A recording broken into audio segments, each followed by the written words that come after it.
There's a specific kind of silence that follows the last guest at a funeral. It's not a peaceful silence. It's a hollow, echoing one, where the weight of the absence finally crashes down. I was standing in that silence, my father's house feeling enormous and empty around me.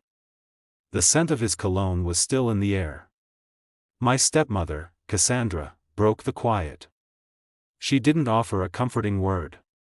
She didn't shed a tear. Instead, she clicked her manicured nails against the crystal glass of champagne she absolutely should not have been drinking so early in the day. "We need to talk about the house, Maya," she said, her voice as crisp and cold as the champagne bubbles. "It's time for a fresh start. For both of us." I was Maya, 24, an archivist. My whole life was about preserving history, protecting fragile, precious things from the ravages of time. I'd just lost my last living parent. My world had shrunk to this house, these memories. A fresh start? I echoed, feeling numb. "Yes," she said, a smile that didn't reach her eyes. "This old place is a mausoleum. Full of clutter. I've already started the process. I had some dealers come through last week. We've gotten a fantastic price for some of the older pieces." A cold dread began to pool in my stomach. Older pieces? What older pieces? She waved a dismissive hand. "Oh, you know. That dreary landscape in the dining room. The ugly Art Deco vase. All that old jewelry tucked away in the safe." The world tilted. The dreary landscape was my mother's favorite painting, bought on her honeymoon with my father. The ugly vase was a family heirloom from my grandmother. The jewelry was my mother's. My heart shattered into a million pieces. But I didn't cry. I didn't scream. A strange, preternatural calm settled over me. I looked at Cassandra, at her perfectly styled hair and her greedy, satisfied eyes, and I simply nodded. "I see," I said, my voice eerily steady. "Well, you've certainly been efficient." The confusion that flickered in her eyes was my first, small taste of victory. She had expected hysterics. She had expected a fight she could easily win with coldness and legal paperwork. She didn't expect calm. She didn't expect the silence. The betrayal wasn't a single act, it was a systematic erasure. In the days that followed, I discovered the full, horrifying extent of it. My mother's walk-in closet, which still held a few of her signature floral dresses and the ghost of her perfume, was empty. Bare racks. Cassandra had sold it all to a vintage clothing dealer. Her collection of first-edition novels, the ones she'd read to me every night, were gone from the shelves. Sold to a rare book dealer. The small, delicate pearl necklace I'd saved for 3 summers to buy her for her 40th birthday, gone. The antique emerald ring that had been in her family for 5 generations, gone. All of it, liquidated for what Cassandra called a very satisfactory sum. Her accomplice was a slick, smarmy man named Robert, an estate liquidator she'd hired. I found his card on my father's desk. When I called him, feigning interest in his services for the future, he was all too happy to boast. "Oh yes, your stepmother was very decisive," he chirped. "Wanted everything from the first wife's tenure cleared out. No sentimental attachments. We moved it all in one go. Took us 2 days. The first wife's tenure. My mother's life, her marriage, her memory, reduced to a real estate term. And it had been happening while I was at the hospital, holding my father's hand during his final hours. She had been exploiting my trust, my grief, to orchestrate this theft. She hadn't just stolen objects, she had stolen my touchstones, the physical anchors to my most cherished memories. She had tried to delete my mother from history.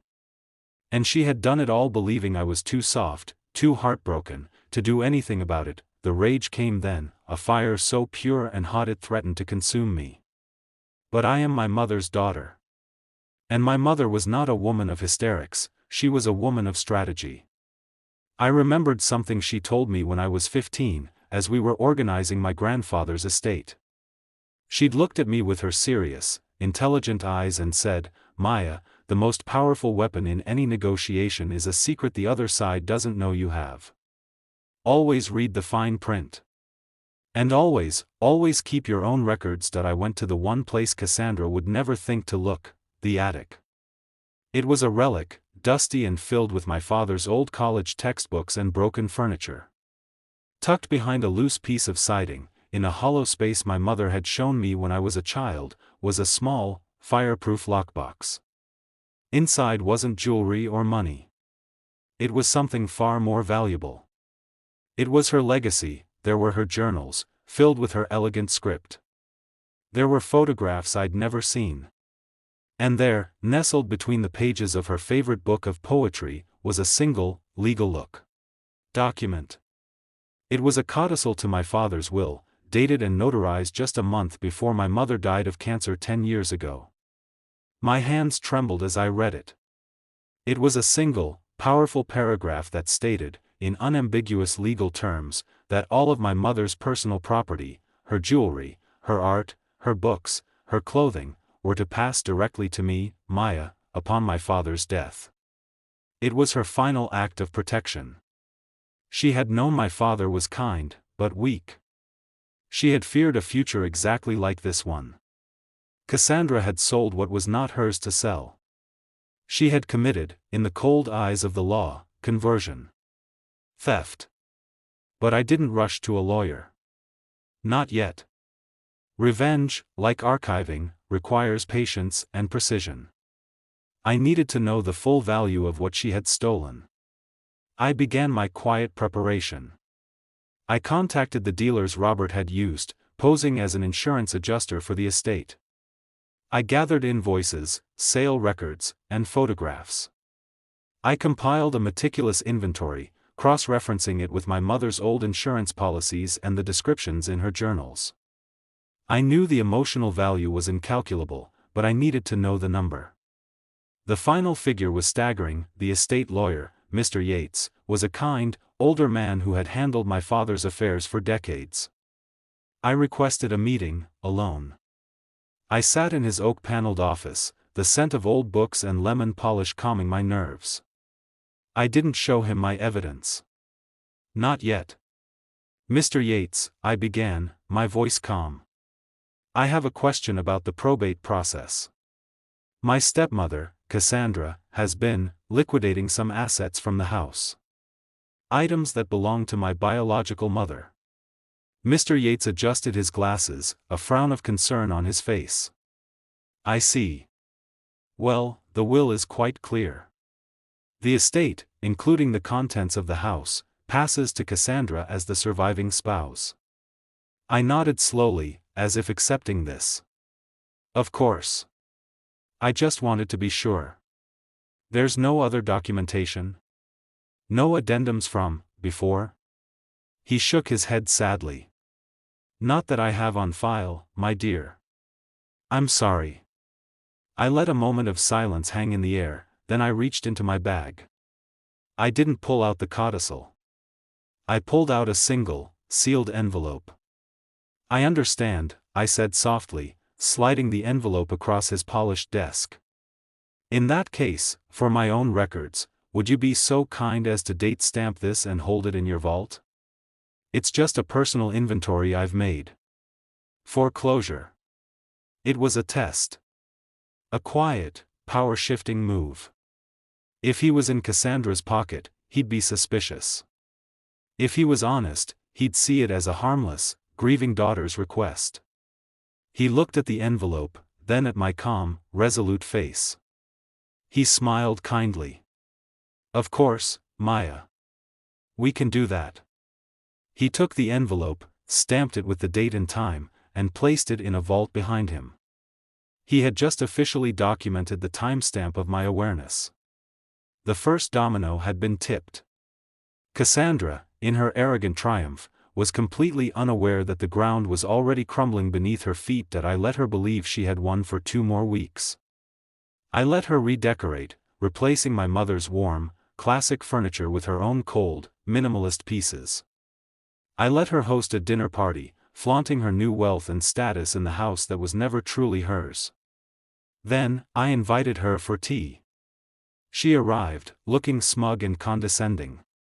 "Well, this is a surprise, Maya. Finally ready to be an adult about all this?" I poured the tea, my hand steady. "I am, Cassandra. I wanted to talk about my mother's things. The ones you sold." She sighed, as if bored. "We've been over this. It was clutter. The money is in the estate's account, where it belongs."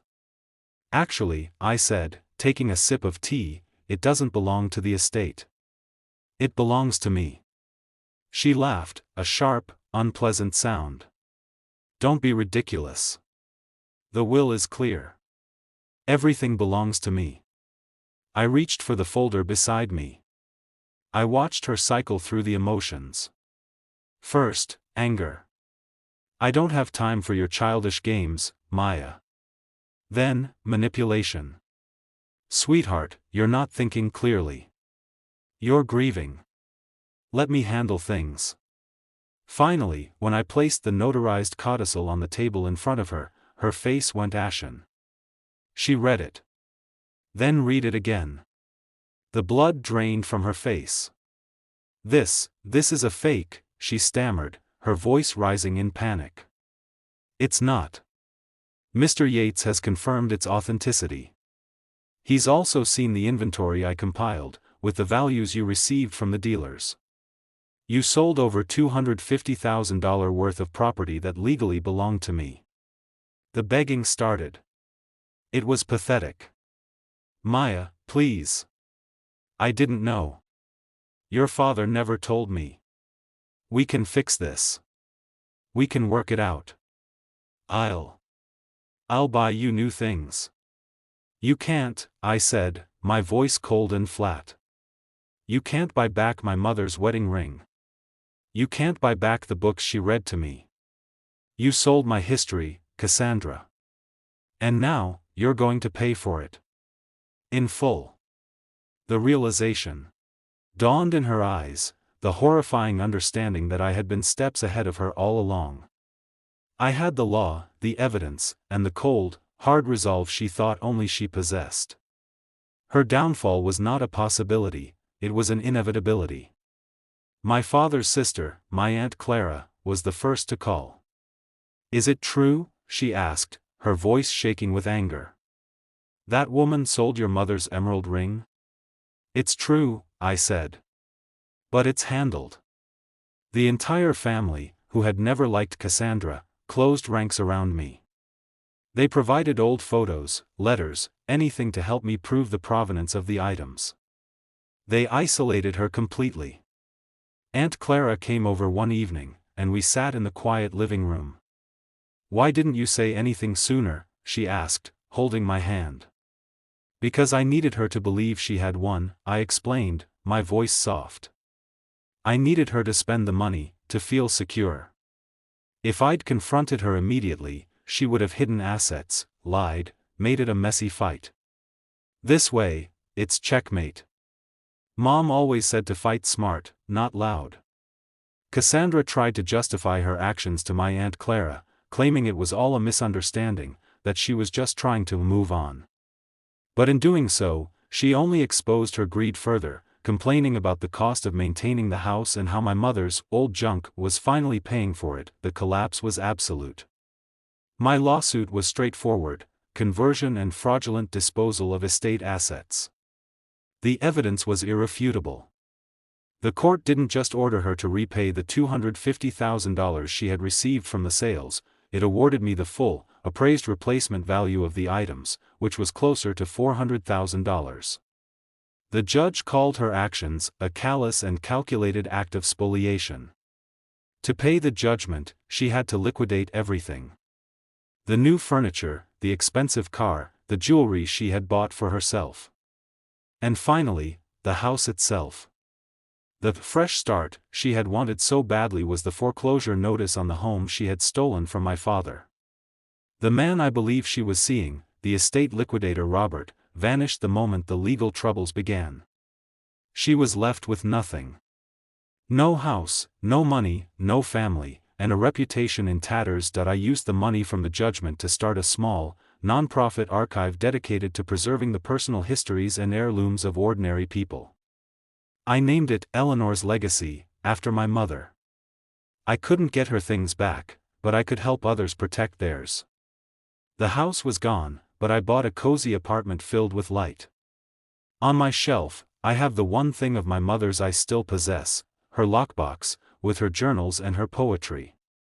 It is enough. The very weapon Cassandra had used, her greed, her desire to erase the past, became her downfall. My mother's hidden codicil, a relic of the past she tried to sell off, was the trap that snapped shut on her future. They say you can't take it with you. But my mother did. She took her love for me, and she embedded it in a piece of paper, a secret waiting in the walls. Cassandra sold my mother's past, believing it was just old things. She never understood that a mother's love is the most powerful, lasting legacy of all.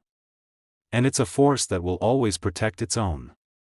Thank you for watching. If you've ever had something precious taken from you, I hope you find your own way to reclaim it. Share your thoughts in the comments, and for more stories about justice and legacy, don't forget to subscribe.